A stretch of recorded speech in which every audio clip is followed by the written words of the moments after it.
Well, welcome back to the Berean Post Studies in the Gospel of Mark. My name is Dwayne, and this is my journey.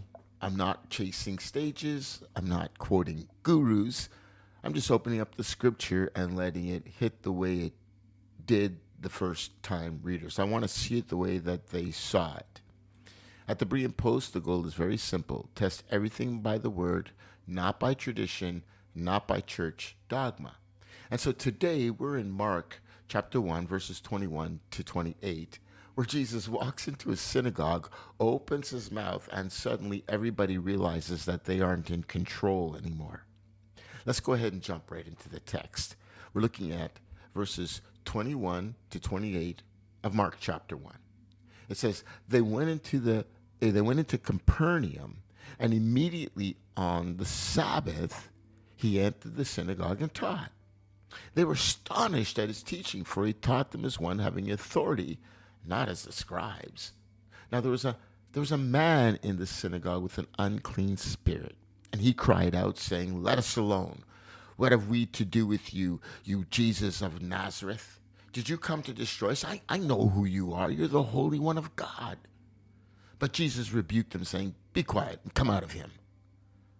And when the unclean spirit convulsed him and cried out with a loud voice, he came out of them. And they were all amazed, so that they questioned among themselves, saying, "What is this? What new doctrine is this?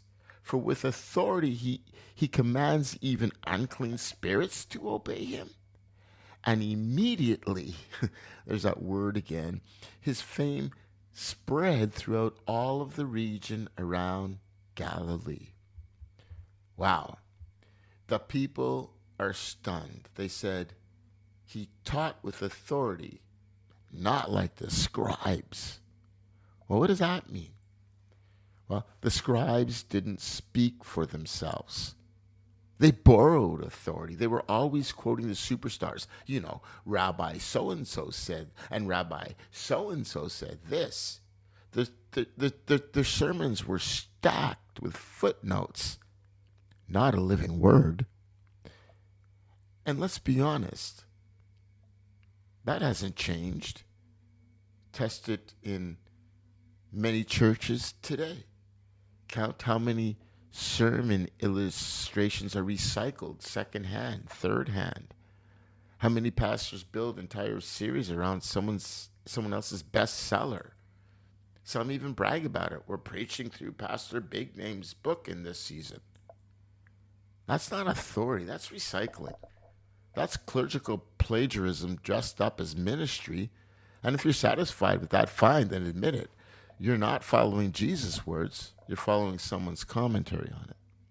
But when Jesus spoke, no quotes, no footnotes, no borrowed credibility. He spoke like he was the source rather, and that terrified them. So here's what happens. Right there in the synagogue, a man with an unclean spirit erupts, not outside the synagogue in a pagan temple, but in the middle of worship. How long he'd been sitting there unnoticed, singing the psalms, nodding at the readings, blending in. Nobody noticed until Jesus arrived. And listen to the irony. The demon, he gets it right. "I know who you are, the Holy One of God." The scholars don't see it, the leaders don't, but the demon does. That's terrifying. The demon had better theology than the congregation. And Jesus, he doesn't dialogue, he doesn't perform a ritual. He rebukes, "Be silent, come out." And with one command, the man's freed.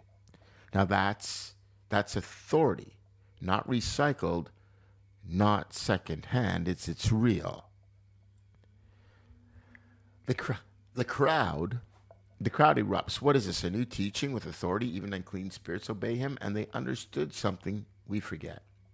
His teaching and power were one. His words did things, shifted reality.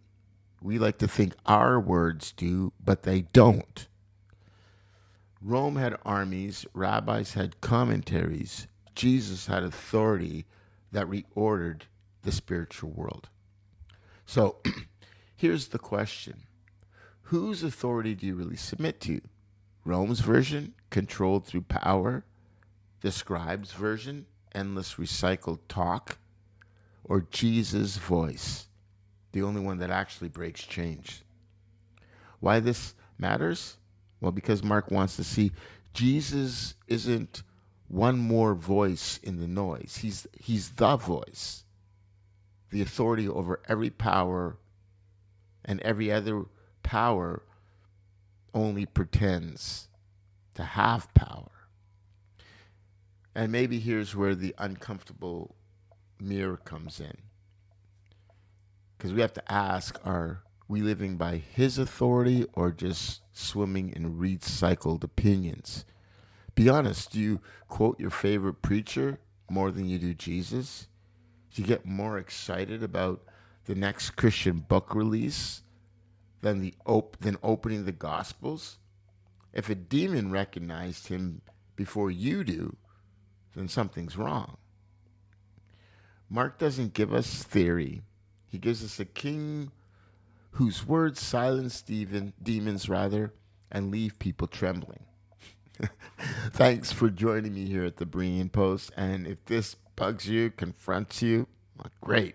Visit thebereanpost.ca. You can sign up for deeper, and sign up, for more of the blogs, and we're going to want to get deeper and deeper into this stuff. But most importantly, open up Mark for yourself. Be a Berean.